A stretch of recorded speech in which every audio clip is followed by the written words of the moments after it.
بسم اللہ الرحمن الرحیم۔ السلام علیکم، آپ دیکھ رہے ہیں الف نیوز اور میں ہوں آپ کے ساتھ ماجد علی۔ شامل کرتے ہیں پاکستان اور دنیا بھر سے breaking news headlines. Iran کے جنگلات میں لگنے والی آگ بے قابو، عالمی امداد کی اپیل۔ ایران علیٹ چالوس جنگلات میں لگی آگ کے پھیلنے کے بعد ہائرکینن جنگلات کے اس حصے کو بچانے کے لیے ہنگامی بین الاقوامی مدد کی اپیل کر دی ہے جو یونیسکو کے عالمی ورثہ کی فہرست میں شامل ہے۔ اطلاعات کے مطابق ترکی کے خصوصی فائر فائٹنگ طیارے مرزن آباد پہنچ چکے ہیں۔ روس، بیلاروس اور آذربائیجان نے بھی مدد فراہم کرنے پر آمادگی ظاہر کی ہے۔ یہ آگ 20 روز قبل ہائرکینن جنگلات میں لگی تھی جو بحیرہ کیسپیئن کے ساحل کے ساتھ 1000 کلومیٹر تک پھیلے ہوئے ہیں۔ آگ پر ایک ہفتہ قبل تقریباً قابو پا لیا گیا تھا، لیکن موسمی حالات کے باعث یہ دوبارہ بھڑک اٹھی۔ بیک وقت زمین سے اور فضا سے جنگلات میں لگی اس آگ پر قابو پانے کی کوششیں جاری ہیں۔ واضح ہے کہ ہائرکینن جنگلات ایران اور آذربائیجان میں بحیرہ کیسپیئن کے ساحل کے ساتھ ساتھ پھیلے ہوئے ہیں، جن کی عمر 25 سے 50 ملین سال پرانی ہے۔ نیوز رپورٹ کے مطابق یہ جنگلات بھرپور نباتاتی اور حیوانی تنوع کے لیے مشہور ہیں اور انہیں اقوام متحدہ کی جانب سے عالمی ثقافتی ورثہ بھی قرار دیا گیا ہے۔ مقامی میڈیا کے مطابق اب تک اس آگ کی وجہ سے 40 ہیکٹر پر پھیلنے والے جنگلات جل چکے ہیں۔ خبر کے اگلے حصے میں بات کرتے ہیں جنگ بندی معاہدہ بچانے کے لیے ثالث فوری مداخلت کری، حماس نے خبردار کر دیا۔ غزہ میں اسرائیلی فوج کے بڑھتے ہوئے حملوں پر حماس نے جنگ بندی ختم کرنے کے حوالے سے خبردار کر دیا۔ عرب میڈیا سے گفتگو میں حماس کے اعلیٰ عہدیداران کا کہنا تھا کہ غزہ میں اسرائیلی فوج کے حملوں پر اپنے غصے سے ثالثوں کو آگاہ کر دیا ہے۔ انہوں نے کہا ہے کہ قابض اسرائیلی جنگ بندی معاہدے کو ختم کرنے کا ارادہ رکھتے ہیں۔ جنگ بندی معاہدے کو بچانے کے لیے ثالث فوری مداخلت کریں۔ حماس کے اعلیٰ عہدیدار کا مزید کہنا تھا کہ معاہدے کی منظم خلاف ورزی سے اب تک سینکڑوں فلسطینی شہید ہو چکے ہیں۔ حماس کے اعلیٰ عہدیدار کا یہ بھی کہنا تھا کہ اسرائیلی فوج معاہدے کے تحت واپسی کے طے کردہ حدود میں بھی تبدیلیاں کر رہی ہے۔ خبر کے اگلے حصے میں بات کرتے ہیں ترکیہ ہمیشہ فلسطینیوں کے ساتھ کھڑا رہے گا، ترک صدر رجب طیب ایردوان۔ ترکیہ کے صدر رجب طیب ایردوان نے کہا ہے کہ ترکیہ ہمیشہ فلسطینیوں کے ساتھ کھڑا رہے گا۔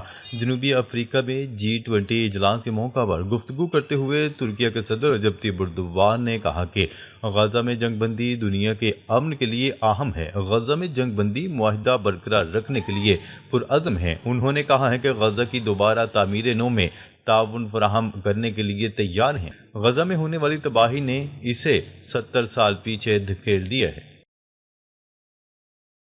خبر کے اگلے حصے میں بات کرتے ہیں یوکرائن اور امریکہ ٹرمپ کے جنگ بندی منصوبے پر سوئٹزرلینڈ میں مذاکرات کریں گے۔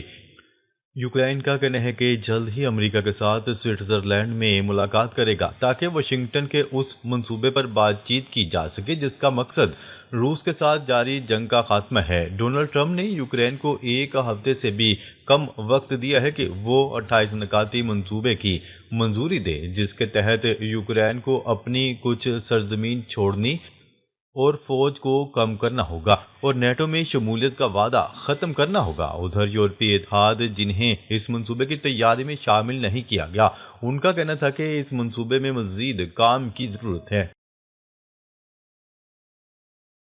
خبر کے اگلے حصے میں بات کرتے ہیں برطانوی وزیر اعظم کا ٹرمپ سے ٹیلی فونک رابطہ، روس یوکرین تنازع پر گفتگو۔ برطانوی وزیر اعظم کیر سٹارمر نے امریکی صدر ڈونلڈ ٹرمپ سے ٹیلی فونک رابطہ کر کے روس یوکرین مسئلے پر بات چیت کی۔ ترجمان برطانوی حکومت کے مطابق برطانیہ اور امریکہ یوکرین امن منصوبے پر بات کریں گے۔ برطانوی وزیر اعظم کیر سٹارمر نے یوکرین کے صدر ولادیمیر زیلنسکی سے بھی بات کی۔ وزیر اعظم کیر سٹارمر نے یوکرین کو مکمل حمایت کا یقین دلایا ہے۔ دوسری جانب صدر ڈونلڈ ٹرمپ کا کہنا تھا کہ روس یوکرین جنگ ختم کروں گا۔ روس یوکرین جنگ کبھی ہونی ہی نہیں چاہیے تھی۔ ہم یوکرین میں امن تک پہنچنا چاہتے ہیں۔ اگر میں صدر ہوتا تو روس یوکرین جنگ کبھی شروع نہ ہوتی۔ خبر کے اگلے حصے میں بات کرتے ہیں امریکی بائیکاٹ کے باوجود G20 اجلاس میں 122 نکاتی مشترکہ اعلامیہ منظور۔ امریکی بائیکاٹ کے باوجود G20 اجلاس میں مشترکہ اعلامیہ منظور کر لیا گیا G20 سربراہی اجلاس میں روایات کے برعکس آغاز میں ہی 122 نکاتی اعلامیہ منظور کیا گیا۔ موسمیاتی بحران اور دیگر عالمی چیلنجوں سے متعلق اعلامیہ امریکی شمولیت کے بغیر تیار کیا گیا۔ ماحولیاتی تبدیلی اور دیگر مسائل پر مشترکہ اعلامیہ کی امریکہ نے مخالفت کی تھی۔ امریکی بائیکاٹ کے باوجود ہونے والی اس منظوری پر وائٹ ہاؤس نے الزام عائد کیا ہے کہ جنوبی افریقہ نے G20 کی صدارت کو سیاسی مقصد کے لیے استعمال کیا۔ وائٹ ہاؤس کے اہلکاروں نے اعلامیہ کو شرمناک قرار دیا۔ اعلامیہ میں غریب ممالک کو موسمیاتی آفات اور قرض بحران سے نمٹنے کے لیے زیادہ عالمی اقدام کی اپیل کی گئی ہے۔ جنوبی افریقہ کے صدر نے کہا کہ امریکہ دباؤ ڈال رہا ہے، ہمیں دھمکایا نہیں جا سکتا۔ G20 اجلاس کے اختتام پر امریکی گروپ کی صدارت سنبھالے گا۔ امریکہ گروپ کی صدارت سنبھالے گا۔ اس بارے میں جنوبی افریقہ نے امریکہ کی یہ درخواست بھی مسترد کی ہے کہ صدارت کی منتقلی کے لیے صرف نچلے درجے کا سفارتکار بھیجا جائے۔ جنوبی افریقہ کا کہنا تھا کہ یہ پروٹوکول کے خلاف ہے اور منتقلی برابر کے عہدیدار کے ذریعے ہوگی۔ صدر جنوبی افریقہ نے صدارت امریکی سفارتخانے کے کسی اہلکار کے حوالے کرنے سے انکار کر دیا۔ خبر کے اگلے حصے میں بات کرتے ہیں تورخم سرحد کی بندش سے افغانستان کو ایک ماہ میں $45 ملین کا نقصان۔ اسلام آباد میں وفاقی حکومت کے ذرائع کا کہنا ہے کہ تورخم کی بندش سے ایک ماہ میں افغانستان کو $45 ملین کا نقصان ہوا، جبکہ افغان ٹرانزٹ ٹریڈ کے نام پر اسمگلنگ سے پاکستان کو سالانہ 3 خرب 42 ارب روپے کا نقصان ہوتا رہا۔ افغانستان سے تجارتی بندش عام پاکستانیوں کی زندگی پر تقریباً کوئی اثر نہیں پڑا۔ ذرائع نے کہا ہے کہ پاکستان کا 11 اکتوبر 2025 کو افغان سرحد بندی کرنا رد عمل نہیں بلکہ تجارتی نظام کی اصلاحات کا باعث ہے۔ پاکستان نے وہ تمام راستے بند کر دیے جو اسمگلنگ، منشیات، غیر قانونی اسلحہ اور دیگر دہشت گردی کے بنیادی ذرائع تھے۔ سیکیورٹی ذرائع کے مطابق افغانستان کی 70 سے 80% تجارت پاکستان کی سڑکوں اور بندرگاہوں پر منحصر ہے۔ افغانستان میں سامان کراچی کے راستے 3 سے 4 دن میں پہنچتا ہے، جبکہ ایران کے راستے سے 6 سے 8 دن میں پہنچے گا۔